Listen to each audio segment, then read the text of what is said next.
오늘은 믿음으로 세워지는 부모의 주제로 함께 말씀 전하도록 하겠습니다. 이번 주에 우리 성도님 중에서 이원석 집사님, 부은빈 집사님 가정에 아들을 출산을 했습니다. 2.8kg 30분 만에 출산을 해서 또 이제 얼마나 또 감사한지 모르겠습니다. 그래서 건강하게 잘 태어났고 이름을 로운이라고 지었다고 합니다. 이렇게 아이가 태어나면 부모로서 갖는 마음이 뭘까요? 하나밖에 없죠, 그죠? 건강하게만 자라다오라는 것입니다. 또 이제 어떤 부모는 이런 고백을 해요. 태어나면서 평생 할 효도는 다 했다, 이렇게 얘기하는 사람도 있어요. 또 그건 커봐야 아는 건데 어쨌든 그렇게 얘기하는 분도 있고, 저는 한 2-3살 때까지가 평생 할 효도를 다 하지 않나 이런 생각도 해보게 됩니다.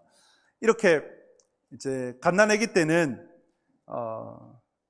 건강하게만 자라다오라는 기대를 갖죠. 근데 좀 크면 어떻게 됩니까? 성장을 하면 착하게 자랐으면 좋겠고, 또 부모 말도 잘 듣고 공부도 잘했으면 좋겠고, 고3 수험생이 되면 좋은 대학 갔으면 좋겠고, 좋은 회사에 취직을 해서 또 돈도 잘 벌고 편안하게 살았으면 좋겠고, 이런 마음을 가져요. 그리고 또 부모로서 나보다는 좀 더 나은 삶을 살았으면 좋겠다라는 마음도 갖습니다. 점점 기대치가 커지죠. 그렇지 않습니까? 이런 자녀를 향한 기대, 이것을 이렇게 정의 내릴 수도 있어요. 재창조자가 된 부모. 그렇지 않을까요? 그래서 제가 구독 중인 목회와 신학 책의 일부의 내용을 좀 정리 요약을 해봤는데, 부모가 재창조한 완벽한 세상에서 자녀가 행복하게 살기를 바랍니다. 어떠세요? 아멘 할 건 아닌데 부모가 재창조한 완벽한 세상에서 자녀들이 행복하기를 바라는 것이 부모예요. 그런데 자녀가 무엇을 위해서 살아가는가라는 질문을 던져보면, 하나님은 인생을 창조하실 때, 인간을 창조하실 때 복을 주셨어요. 남자와 여자를 창조하시고 복을 주셨고, 생육하고 번성해서 땅에 충만하기를 원하셨어요. 정복하고 다스리기를 원하셨어요.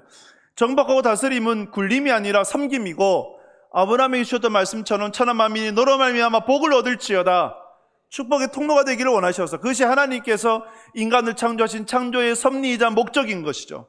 그런데 부모는 재창조자가 되어서 완벽한 환경을 만들어주고 싶어하고, 그리고 자녀들이 행복하기를 원하는데, 그 행복을 위해서 무엇을 자녀들이 하기를 원하는가 할 때에 사진을 한 장을 보면 좀 충격적이에요. 7세 고시라고 들어보셨습니까? 아이들이, 쟤네들 한 7살, 6살 된 애들이요, 7세 고시를 쳐요. 제가 사역했던 안양에서는 평촌학원가라는 곳이 있어요. 그곳은 우리나라 3대 학원가 중에 한 곳입니다. 목동, 대치동, 평촌학원가. 그래서 이제 삼성카드에서 조사를 해보니까 순간 가장 카드 사용액이 높은 곳이 어디냐? 평촌학원가였어요. 옥동도 학원가가 있는데, 옥동 학원가 한 4-5배 이상이 되는 곳이 평촌학원가입니다. 우리 애들이 그 거리를 지나다니면, 사택이 바로 옆에 있었거든요. 지나다니면 숨이 꽉 막힌다. 수십 층 되는 빌딩 전부 다가 다 학원이에요. 그러니까 이제 숨이 막히죠. 이 7세 고시를 통과하려면, 학원에 들어가려면 7세 고시를 쳐야 돼요. 그러니까 합격을 해야 학원에 등록을 할 수 있어요. 저희들도 학원 보내려고 하니까 시험처라더라고요. 레벨 테스트에 통과를 해야 학원에 가는 거예요. 이것을 위해서 3살 때부터 아이들이 가위를 받아요. 안타깝지 않습니까? 그 부모는요, 휴일도 없이 일을 해요. 7세 고시에 합격을 해도 돈이 있어야 학원을 보내잖아요. 그러니까 부모는 쉴 새 없이 일을 하고, 정작 부모가 아이와 함께 시간을 보내야 되는데 그 시간을 함께 하지 못하고, 부모는 열심히 일한다고, 아이를 위해서 일한다고 하지만, 그러나 아이들은 불안해하면서 또 정작 받아야 될 부모의 사랑은 제대로 받지 못하고, 편의점에서 삼각김밥으로 허기진 배를 채우고 학원에 다니고 이 학원 저 학원에 다니면서 지내야만 하는 지금의 현실들. 어린아이가 이런 인터뷰를 하는 것을 보고 깜짝 놀랐어요. 이런 얘기를 합니다. 저는요 24살에 죽을 거예요. 왜 24살에 죽냐 물어보니까 저희 엄마 아빠는 가난해요. 가난해서 저를 학원에 못 보내요. 학원에 못 가서 저는 공부를 못 해요. 공부를 못하면 좋은 대학에 못 가고, 좋은 대학에 못 가면 돈을 많이 벌지 못해서 가난하게 살아야 돼요. 저는 돈 없는 세상, 가난한 세상에서 살기 싫어요. 그래서 제일 아름다운 24살 때 죽을 거예요. 너무나 안타깝지 않습니까? 자녀는 과연 무엇을 위해서 지금 살아가고 있는 걸까요? 부모가 자녀를 기를 때 가장 우선순위는 무엇을 둘까요? 돈 아닐까요? 그러니까 돈을 쫓고 돈을 맛본 아이들이 돈 없이 살아가는 인생이 두려워서 우울증에 걸리고, 또 돈을 충분히 누릴 수 있는 아이들은 그것을 놓기 싫어가지고 돈을 우상시하며 돈을 쫓으며 살아가게 되는 것이죠. 결국 그 아이들에게 영향을 끼치는 이가 부모이고, 부모가 기른 세상이 또 돈이죠. 돈이 기른 세상 속에서 부모가 성장했고, 그것을 자녀들에게 똑같이 반복되어지는, 부모가 자신이 재창조한 세상에서 아이들이 완벽하게 살고 싶고 완벽한 환경 속에 살고 싶고 행복하게 살고 싶은데, 과연 자녀들은 무엇을 위해서 지금 살아가고 있는가라는 질문을 던져봐야 되는 것이죠. 하나님께서 하나님의 형상을 따라 인간을 창조하셨습니다. 그런데 부모가 재창조자가 되어가지고 그 자녀들을 누구의 형상을 닮은 자로 창조하는가라는 것이죠. 부모는 자녀를 누구의 형상을 닮은 자로 창조하고 있을까요? 심리학에서 프라이밍 효과라고 있어요. 주어진 개념에 따라 가치관이 형성이 되는 거예요. 즉, 가장 영향력을 많이 끼치는 이가 부모 아니겠어요? 부모가 자녀에게 어떤 말을 하느냐에 따라서 자녀의 가치관이 형성이 되는 거예요. 공부 열심히 해야 돼. 공부 열심히 해서 좋은 대학 가야 되고, 좋은 대학 가서 돈을 많이 벌어야 그래 행복해. 그래야 장가도 잘 가고 시집도 잘 가. 시집 잘 가면 너 인생 진짜 행복한 거야. 이런 말을 들으면 그 자녀들의 가슴속에는 그것이 인생의 가치관이 되는 거죠. 이것이 프라이밍 효과라고 하는 것이죠. 여러분, 그렇게 자리 잡은 자녀들에게 무엇이 남을까요? 여러분 많이 들어보셨을까요? 아이들 세계에서 아파트 브랜드가 계급이다. 평수가 계급이다. 화장실 몇 개 있는지가 계급이다. 또는 약간 청소년들에게는 어떤 옷을 입었느냐, 어떤 패딩을 입었느냐, 그것이 계급처럼 되어지는 이 세대 가운데 그들은 중독되어져 가는 것이죠. 옛날에는 제가 학교 다닐 때, 저도 젊은데 제가 상당히 젊습니다. 나이가 많다는 건 아니고, 제가 학교 다닐 때 개근상을 받으면 기뻤어요. 그죠? 가문의 영광이잖아요. 개근상을 받으면. 초등학교 6학년 개근을 하면 열심히 학교를 다녀서가 되어졌는데, 그런데 요즘은요 개근이 그렇게 반가운 건 아니라고 그래요. 제가 일산에서 살을 때 지금 한 15년 전이에요. 그때도 한 6월달 되면 애들이 안 보여. 교회에서도 애들이 안 보여요. 왜 그럴까요? 해외 가요. 해외여행 가거나 아니면 6월달부터 해서 6월, 7월, 8월 3개월간 돈이 있으면 미국, 호주로 보내고, 약간 좀 부족하다 필리핀을 보내고, 그래서 어학연수를 보내요. 애들만. 그리고 요즘 한국 시스템이 워낙 잘 돼 있어서 승무원이 딱 나와가지고 애들 픽업해서 다른 나라 보호자까지 인계를 다 해줘요. 안전하게 갔다 오는 거예요. 애 혼자서라도. 그래서 아이들이 초등학교 6학년을 보내면서 개근한다는 것은 요즘은 잘 찾아볼 수 없다라고 얘기를 해요. 여러분, 티미핑이라고 들어보셨습니까? 애니메이션이 있어요. 최근에 나온, 저도 보지는 못했는데, 티미핑이 다른 이름으로 탕진핑이다. 그 티미핑을 예를 들면 다 구축하기 위해서는 엄청난 돈이 들어가는 거예요. 그리고 레어템을 만들어가지고 한정 리미티드를 만들어요. 그래서 이제 부모들이 그 자녀들에게 한정판을 사주고 싶어가지고 장난감 가게에 줄을 서서 기다리고 있는, 그리고 그걸 사면 또 어떤 이들은 중고 매물에 몇 배를 더해서 팔고, 근데 팔면 또 사니까 파는 거예요. 거래는 수요와 공급이 맞아야 되는 거 아니겠습니까? 수요가 있으니까 공급을 하고, 공급이 있으니까 수요가 되고, 그러면 그 아이들에게 레어템을 주면서 엄마 아빠가 이걸 사주니까 너 행복하지 않니? 라고 얘기를 하고, 아이들은 그것을 받으면서 행복해하고, 그리고 다른 애들한테, 없는 애들한테 자랑을 하고. 악순환이죠. 부모는 그걸 사주기 위해서 밤낮으로 일을 하고, 아이들과 함께 할 시간에 함께 하지 못하고 일을 하고, 그래서 아이들은 그것으로 대체 만족을 하면서 잠시 잠깐의 기쁨을 누리고, 그리고 없는 아이들의 위에서 군림하게 되는, 이것이 중독이에요. 코로나가 지나오면서 이제 마스크를 벗게 됐는데 여전히 마스크를 끼고 있는 청소년이 있다고 그래요. 왜 마스크를 끼니? 라고 얘기하니까 외모에 자신감이 없었어요. 어떤 애는 마스크를 벗었는데 마해자, 좀 들어보셨지 않습니까? 마기꾼, 니는 마스크 쓰는 게 더 나아, 이렇게 얘기를 들으니까 청소년 애가 자학하게 되고 자기감에 빠져서 스스로를 자해하는 것까지 되는, 그들에게 우상의 기준, 그들에게 외모의 기준이 뭘까요?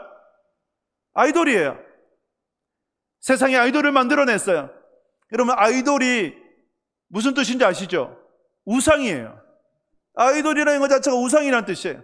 그들에게 우상시 되어버렸어요. 외모의 우상, 성공의 우상. 국민건강보험공단에 따르면 청소년 우울증이 심각하다고 합니다.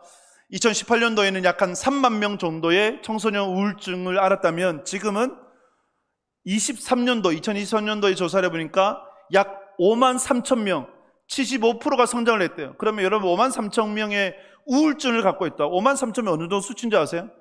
울산의 중고등학생 정도 되는 수치. 그러면 여러분, 이렇게 우리나라의 많은 아이들이 우울증에 힘겨워하고 있다. 약을 먹고, 안정제 약을 먹으면 집중을 못해요. 그러면 학교에서는 자게 되고, 그리고 그들이 제대로 학교 생활을 하지 못하니까 운동형 외톨형이 되어서 자기 방에만 머물러 있고, 손에는 뭐만 끼고 있어요? 스마트폰만 끼고 있는 거예요. 그 제대로 된 사회생활을 할 수 없는 그 아이들. 여러분, 이렇게 부모의 형상을 닮아서 부모가 재창조한 완벽한 세상에서 행복하길 바라는데, 행복하는 것보다 오히려 중독되어져서 외모 우상주의가 되어져서 그 마음은 우울해지고 그 마음은 공고해져서 혼돈과 공허에 빠져버리는 그 아이들을 보면서, 이 자녀들을 보면서 묵상되는 말씀이 있어요. 바로 오늘 본문의 말씀이에요. 에스겔 37장 말씀, 37장 1절을 같이 한번 읽어보겠습니다. 37장 1절입니다. 여호와께서 권능으로 내게 임재하시고 그 영으로 나를 데리고 가서 골짜기 가운데 두셨는데 거기 뼈가 가득하더라. 아멘. 하나님께서 에스겔을 이끌고 골짜기로 데려가셨어요. 골짜기에 마른 뼈가 가득해요. 여러분, 사람이 죽어서 시체가 되고 시체가 다 썩고 뭐만 남은 거예요? 뼈만 남은 거예요. 이러려면 시간이 얼마나 걸려야 될까요? 수십 년 이상이 걸려야 돼요. 제가 예전에 아르바이트로 그 무덤 이장하는 걸 해봤어요. 예수님 안 믿는 사람은 하지 않아요. 기편. 근데 예수 믿는 사람은 아무런 문제가 안 되죠. 그래서 고소득 아르바이트로 이장을 해봤는데, 제가 10년 된 무덤을 파보니까 시체가 잘 안 썩었어요. 그만큼 시체가 다 썩고 뼈만 앙상하게 남는 거는 몇십 년이 지나야 돼요. 물론 여기는 이제 지상이 되니까 더 부패 속도가 빠르긴 하겠지만, 수십 년이 지나 많은 뼈만 남은 그 뼈들을 보면서, 여러분, 그 뼈들이 오늘날에 우리 자녀들인 것 같지 않습니까? 공허 혼돈에 빠진 그 아이들인 것 같지 않습니까? 하나님께서 에스겔에게 물으셨어요. 인자야, 이 뼈들이 능히 살겠느냐? 살 수 있겠느냐라고 물었어요. 이 질문을 오늘을 살아가는 부모인 저와 여러분들에게 물으세요. 인자야, 이 뼈들이 능히 살 수 있겠느냐? 여러분들은 무엇이라고 대답하시겠습니까? 다른 질문 해볼까요?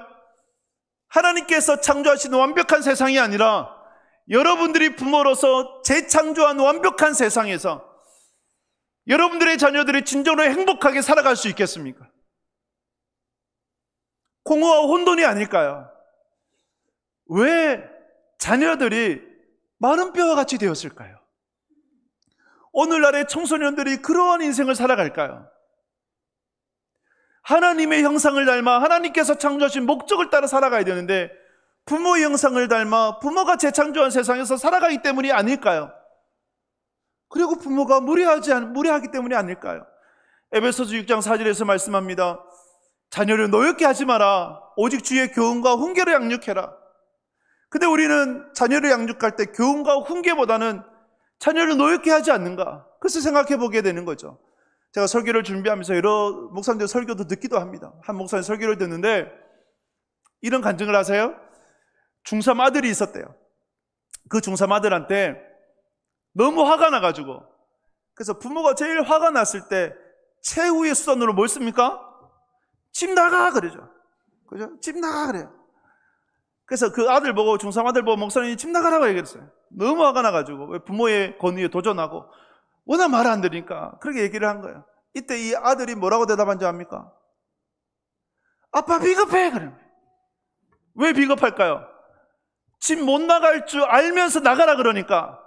돈이 있나 집이 있나 차가 있나 뭐가 있나 못 나갈 줄 아니까 겁박하고 협박하고 그걸 이용해서 집 나가라고 하니까 비겁하다는 거예요. 그 얘기를 듣는 자기 자신이 너무 비참하다는 거예요. 아빠 내가 그 말 들으면 얼마나 비참한 줄 알아. 근데 이 설교를 제가 듣는데, 말씀을 듣는데 제가 생각이 나는 거예요. 저도 뭐 많이는 아니에요. 자주는 아닌데 정말 화가 머리 끝까지 오르면 한 번씩 얘기했거든요. 집 나가라고. 예, 집 나가라고 얘기를 하니까 그래서 너무 회개가 되는 거예요. 하나님 제가 잘못했군요. 우리 애들이 제가 집 나가라고 얘기했을 때 그런 감정이었겠군요. 참 비참했겠구나 라는. 물론 부모가 그런 얘기를 할 때 나가라는 얘기 아니잖아요. 그치, 나가는 애도 있어요. 있는데 나가는 얘기 아니잖아. 그죠? 좀 부모 말 잘 듣고 그래도 잘 성장했으면 좋겠다 이런 마음으로 얘기를 하는 건데, 근데 그 자녀는 비참할 수 있겠구나. 그래서 어제 사과했어요. 그리고 가족 예배드리면서 사과하고 부모가 잘못했다, 아빠가 잘못했다 얘기하니까 본물처럼 터져나와. 이것 때문에 섭섭하고 저 때문에 섭섭했고 꼭 터져나와. 내가 다 잘못했다 그렇게 얘기를 했었는데, 근데 여러분, 제가 여러분들 드리고 싶은 말씀은 우리가 감정적으로 자녀를 노엽게 하면 안 된다. 해야 될 말과 하지 말아야 될 말이 있다. 그래서 결심했어요. 이 말은 하면 안 되겠다 라는 것을 결심을 했어요. 자녀가 왜 마른 뼈같이 되었을까 할 때 욕심 때문 아닐까요? 부모의 욕심. 너가 행복하기를 바래. 너가 잘 살기를 바래. 내가 너를 얼마나 사랑하는 줄 아니? 다 너를 위해서 그러는 거야. 이렇게 예쁘게 포장해서 부모가 원하는 대로 삶을 살기를 원하는, 부모가 재창조한 세상에서 완벽한 삶을 살기 원하는, 그래서 하나님이 주인 되셔야 되는데 부모가 주인 되어버린 그 자녀의 인생이 아닐까요? 그래서 자녀들이 메마른 뼈와 같이 공허하고 혼돈 가운데 방황하는 인생으로 살아가는 것 아니겠습니까? 여러분에게 다시 묻습니다. 마른 뼈와 같은 여러분들의 자녀들이 다시 살 수 있겠습니까? 회복할 수 있겠습니까?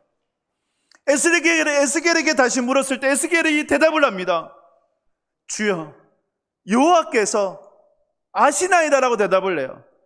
한글 성경에는 명확하지 않는데 히브리 원어를 보게 되면 여호와라는 단어가 3번 반복되고 강조되어져요. 아도나이, 여호와, 아타라는 대명사는 하나님을 지칭해요. 즉 인간적으로 볼 때는, 지금의 상황으로 볼 때는 앞뒤가 다 막혀 있고 마른 뼈와 같이 말라 비틀어져서 회복할 희망, 소망은 전혀 보이지 않는 내 자녀입니다. 하지만 하나님이 전능하시고 하나님에게는 능치 못함이 없기에 하나님께서는 능히 그 자녀를 메마른 뼈와 같은, 마른 뼈 같은 내 가정을 충분히 회복할 수 있습니다가 에스겔의 대답입니다. 우리의 대답이 에스겔과 같기를 주님의 이름으로 축복합니다. 나는 못하지만 주님은 하실 수 있습니다. 가나의 혼인잔치 때 포도주가 떨어져서 물이 예수 그리스도를 만났을 때 뭐가 돼요? 포도주로 변했잖아요. 놀라운 변화 아닙니까? 5,000명이 배를 걷고 있을 때 정말 그 소년의 작디 작은 헌신, 보잘것없는 보리떡 5개와 물고기 2마리, 예수님을 통하니까 기적이 일어나서 5,000명을 먹여 살리는 놀라운 기적이 일어난 것 아닙니까? 38년 된 병자가 베데스다 연못가에서 그냥 누워 있었는데 세상을 원망하고 사람을 원망하고 있을 때 예수 그리스도를 만나니까 일어나 걸어가게 되는, 물질이 우상이었고 세상에서는 외톨이고 은둔형이었던 삭개오가, 사람이 싫어서 공황장애로 우울증에 빠졌던 삭개오가 돌무화 나무에서 예수 그리스도를 만나니까 그 인생이 변화되어져, 삶이 바뀌어지는 놀라운 변화. 결국 여러분, 나는 할 수 없지만, 부모는 할 수 없지만 주님은 하실 수 있습니다. 할렐루야. 그래서 우리 자녀들에게 진정으로 필요한 분은 예수 그리스도가 되시는 거예요.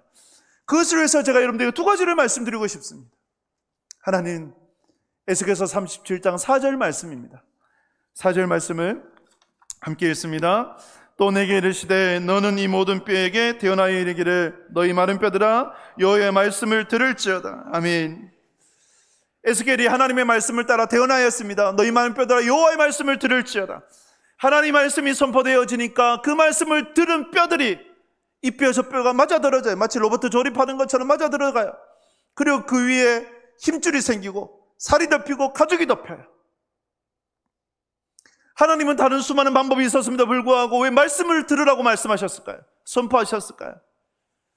결국 말씀의 선포, 말씀을 듣는다고 하는 것은 창조 질서의 회복입니다. 창조 질서의 회복이에요. 그래서 오늘 말씀의 제목을 창조 질서 회복만이 정답입니다 라고 정했는데, 하나님께서 인생을 창조하실 때 무엇으로 창조하셨습니까? 온 우주 만물을 무엇으로 창조하셨어요? 말씀으로 창조하셨잖아요. 물론 하나님의 형상을 따라 흙으로 인간을 빚으셨지만 결국은 인간도 하나님의 말씀을 따라서 창조하신 거예요. 남자와 여자를 창조하시고 복을 주셨어요. 생육하고 번성해서 땅에 충만하라, 정박하고 다스리라고 말씀하셨어요. 결국 인생의 회복은 말씀의 회복입니다. 이 마른 뼈들이 무엇을 상징하는지 아십니까? 이스라엘 백성들이에요. 이스라엘 백성들이 나라를 잃어버리고 예루살렘 성전은 불탔고 포로로 붙잡혀가서 마른 뼈 같은 인생으로 지금 70년이 지났어요. 그럼 왜 이스라엘 백성들이 마른 뼈 같은 인생으로 전락하게 되었는가? 무엇 때문입니까? 하나님의 말씀을 거역해서, 이 말씀을 업신여겼어요. 말씀을 듣지 않았어요. 신명기부터 해서 끊임없이 주님께서 주셨던 말씀이 뭡니까? 하나님의 말씀에 순종하면 복을 받고 하나님의 말씀을 거역하면 저주를 받는다. 그것이 복과 저주의 선포 아닙니까? 그리심산의 축복과 에발산의 저주, 그 중간에 있어서 하나님 말씀 듣는가 듣지 않는가, 하나님 말씀에 순종하는가 순종하지 않는가를 주께서 말씀하신 거예요. 그래서 결국은 여러분, 그 인생이 복된 인생이 되기 위해서는, 회복된 인생이 되기 위해서는 여호와의 말씀을 들어야 하는 것입니다. 시편 1편 2절에서 말씀을 해요. 우리 함께 읽도록 하겠습니다. 시편 1편 2절 말씀 같이 읽습니다. 오직 여호와의 율법을 즐거워하여 그 율법을 취하러 묵상하는도다. 아멘. 복 있는 사람은 악인들의 길을 따르지 않아요. 죄인들의 길에 서지 않습니다. 오만한 자의 자리에 앉지 않아요. 인생은, 자녀는 깨어진 항아리와 같습니다. 깨어진 항아리에 물을 채울 수 있어요, 없어요? 없잖아요. 부모도 깨어진 항아리와 같아요. 부모가 재창조한 완벽한 세상에서 자녀는 행복할 수가 없어요. 공허와 혼돈밖에 없어요. 부으면 부어도 흐를 수밖에 없어요. 셀 수밖에 없어요. 그것이 깨어진 항아리이고 우리의 자녀이고 부모의 형편이에요. 그러면 여러분, 깨어진 항아리에 물을 채우는 방법이 있어요, 없어요? 있죠. 어떻게 채울 수 있습니까? 더 넓고 더 깊고 더 풍성한 곳에 잠그면 되는 거 아닙니까? 그거밖에 없어요. 근데 부모가 그 역할을 할 수 있습니까, 없습니까? 못하죠. 부모가 자녀에게 이렇게 해야 돼, 저렇게 해야 돼, 너희가 이렇게 해서 이렇게 살아야 돼. 부모가 재창조하려고 해도 자녀는 말을 듣지 않아요. 오히려 자녀는 뭘 찾아요? 네이버를 찾아요. 네이버에 검색을 하고, 그리고 전문가를 찾고, 아니면 연예인을 찾고, 자기의 우상들을 찾고, 외모에는 아이돌을 찾고, 지식에는 네이버를 찾고, 그리고 물질을 찾고, 그것이 자녀의 기준이 돼가요. 부모가 될 수가 없어요. 그러면 깨어진 항아리와 같은 자녀의 인생에 진정한 행복을 부어주려면 무엇이 필요할까요? 더 넓고 깊고 풍성한 곳으로 인도해야 되는 거 아닙니까? 그것이 뭡니까? 오직 여호와의 율법을 즐거워하여 주야로 묵상하는 자로다. 여호와 하나님밖에 없습니다. 할렐루야. 하나님밖에 없어요. 하나님의 말씀의 강가, 은혜의 강가에 심겨줘야 돼요. 은혜의 강가에 잠기도록 해야 됩니다. 그래서 주님께서 오늘 여러분들에게 물으세요.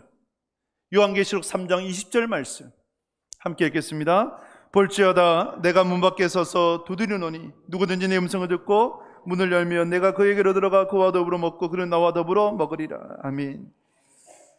물으세요.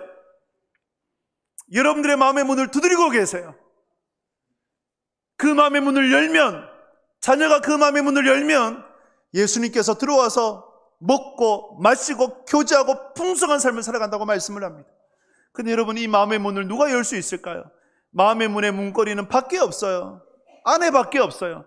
예수님이 열 수가 없어요. 누가 열어요? 내가 열어야 돼요. 자녀가 열어줘야 돼요. 예수님은 두드리고만 계신 거예요. 인자야, 이 마른 뼈들이 능히 살 수 있겠느냐? 내 힘으로 내 능력으로는 안 되지만, 부모로서는 안 되지만 여호와 하나님으로서 능히 됩니다. 이 신앙 고백으로 여호와의 말씀을 들을지어다가 적용되어지는 여러분 될 수 있길 바라고, 여러분들이 가정이 되길 바라고, 여러분들이 자녀가 될 수 있기를 주님의 이름으로 축복합니다. 또 한 가지는 메마른 뼈와 같은, 마른 뼈 같은 우리의 가정, 우리의 자녀들이라면, 하나님 말씀을 들어야 된다면 또 한 가지가 있어요. 에스겔서 37장 5절 6절 말씀 함께 읽습니다. 주 여호와께서 이 뼈들에게 이같이 말씀하시기를 내가 생기를 너희에게 들어가게 하리니 너희가 살아나리라. 너희 위에 힘줄을 두고 살을 입히고 가죽으로 덮고 너희 속에 생기를 넣으리니 너희가 살아나리라. 또 내가 여호와인 줄 너희가 알리라 하셨다 하라. 아멘. 에스겔이 대언하였습니다. 너희 많은 뼈들아 여호와의 말씀을 들을지어다. 그 말씀이 선포되자 어떻게 되겠다고요? 뼈들이 맞아 떨어져요. 힘줄이 생기고 살이 입혀지고 그 위에 가죽이 덮여졌어요. 근데 부족하죠? 뭐가 부족합니까? 뭐가 없어요? 생기가 없잖아요. 영혼이 없잖아요. 그래서 생기가 들어가라라고 선포하니까 생기가 들어갔어요.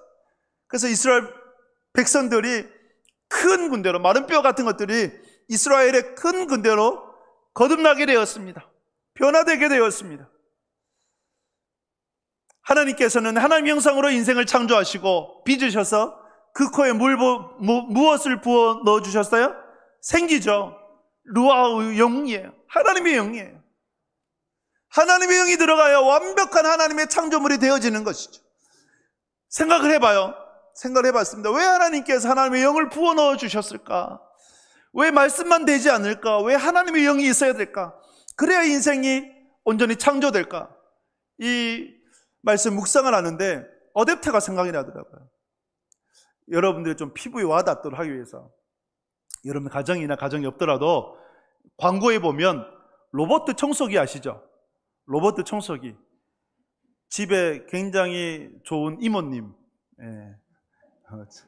이해하신지 모르겠는데 어쨌든 로봇 청소기가 있는데, 로봇 청소기가 그 광고에 보면 시간을 설정해두면 막 돌아다니면서, 그죠? 침대 구석까지 청소를 해주죠. 지가 알아서 다 해요. 그리고 때가 되면 어댑터에 들어와가지고 스테이션 들어와서 충전도 하지만 자기가 드셨던 먼지, 찌꺼기 이런 것도 다 비우고 다시 회생되어져서 또 돌아다니고 막 이렇게 역할을 하잖아요. 여러분, 이 어댑터가 뭘까요? 이 어댑터 같은 역할이 저는 하나님의 영이라고 봐요. 컴퓨터에도 기기를 쓰려면 인식할 수 있는 칩이 있어야 돼요. 그것을 어댑터라고 얘기를 해요. 마우스를 쓰고 키보드를 쓰려면 인식하는 칩이 있어야 됩니다. 외장형도 있고 내장형도 있어요. 하나님 말씀을 듣고 하나님 형상을 따라서 우리가 창조되었는데 하나님을 찾을 수 있는 칩이 뭘까요? 영 아닐까요?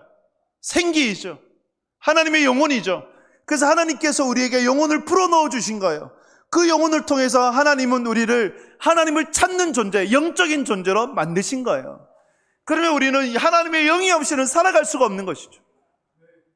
그래서 우리가, 우리의 자녀들 안에 이미 하나님의 영이 계세요.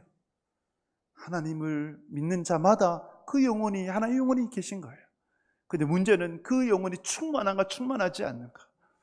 그래서 하나님의 영의 충만함을 사모해야 되고 우리 인생의 주인의 자리에 하나님께, 하나님의 영에게 내어드려야 되는 거예요.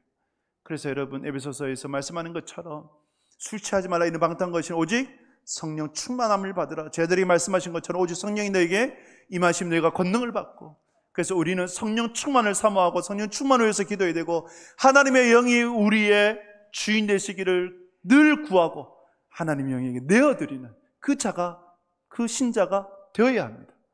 그래서 여러분들 안에, 여러분들 자녀 안에 하나님의 영으로 충만하게 되어지는 그 은혜가 있기를 주님의 이름으로 축복합니다. 말씀을 했습니다. 성경에서는요, 어린 자녀를 감람나무에 비유해요. 어린 감람나무. 어린 감람나무는 스스로 땅에 뿌리를 박고 살지 않는다고 해요. 오래된 감람나무, 오래된 고목 위에 뿌리를 박아서 고목을 통해서 영양분을 공급받아 어린 감람나무가 성장한다고 합니다. 나중에 뿌리를 박는다 그래요. 그러면 여러분, 자녀가 어린 감람나무라면 오래된 고목으로 누구를 부르셨을까요? 누구를 세우셨을까요? 부모 아니겠습니까? 부모가 오래된 고목이 되어져서 자녀들에게 영적 영양분들을 공급해줘야 되는 것 아닐까요? 여러분의 자녀들이 물어요. 말없이 묻습니다. 예수님 믿으면 뭐가 좋습니까? 직접적으로 묻진 않아요. 근데 말없이 여러분들에게 물어요. 그 질문 앞에 여러분들은 무엇이라고 대답하겠습니까? 무엇을 보여주겠습니까? 예수님 믿으면 이렇게 좋은 거야 라는 것을 무엇으로 보여주시겠어요?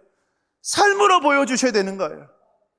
위대한 하나님의 사람들을 위해 위대한 부모가 계셨어요. 이스라엘의 용도자였던 모세에게는 목숨을 바쳐 신앙을 지켰던 어머니 요게벳이 있었어요. 사사시대의 암흑을 걷어내고 하나님의 강명을 비추었던 사무엘에게는 정말 무릎 꿇고 눈물 흘리며 기도했던 어머니 한나가 있었어요. 지혜왕 솔로몬에게 누가 있었어요? 다윗이 있었어요. 아버지 다윗이 있었어요. 수많은 하나님의 사람들에게는 그 영향력을 끼쳤던 신실한 부모가 있었어요. 어머니가 계셨고 아버지가 계셨어요. 여러분들이 그러한 오래된 고목과 같이 신실한 하나님의 사람으로 영향력을 끼쳐야 되지 않겠습니까? 말로 안 돼요. 말로 안 되더라고요. 그래, 여러분들이 부모로서 얼마나 수고를 많이 하십니까? 근데 여러분, 그 수고만으로 되지 않아요. 보여주셔야 돼요. 인생의 위기가 닥쳤을 때에 하나님 앞에 기도하고 무릎 꿇으며 기도했던 그 모습들, 그리고 말씀으로 살아가고자 발버둥치는 부모의 모습, 시련과 공고이지만 그러나 그 속에서 감사의 제목을 찾고 하나님께 감사하고 또 감사 예물도 올려드리고, 그것을 본 자녀들은 청년이 되고 성인이 되었을 때, 또 그 부모의 세대가 되었을 때 똑같이 어려움이 있을 때 기도하게 되고 무릎 꿇게 되고 고난 속에서도 감사하게 되고 하나님 앞에 감사할 수 있게 되고, 그렇게 경배와 찬양을 하나님께 올려드리는 신실한 하나님의 사람이 되는 것이죠. 여러분들이 그런 하나님의 사람 될 수 있기를 주님의 이름으로 축복합니다. 창조 질서의 형만이 정답입니다. 부모가 재창조된 완벽한 세상에서 자녀를 키우려고 하지 마시고 하나님께서 창조하신 완벽한 세상에서 하나님의 형상을 따라, 하나님의 목적을 따라 자녀들이 세워지고, 그래서 믿음의 명문가로 굳건히 세워지는 우리 울산동북의 가정들 꼭 될 수 있기를 주님의 이름으로 축복합니다.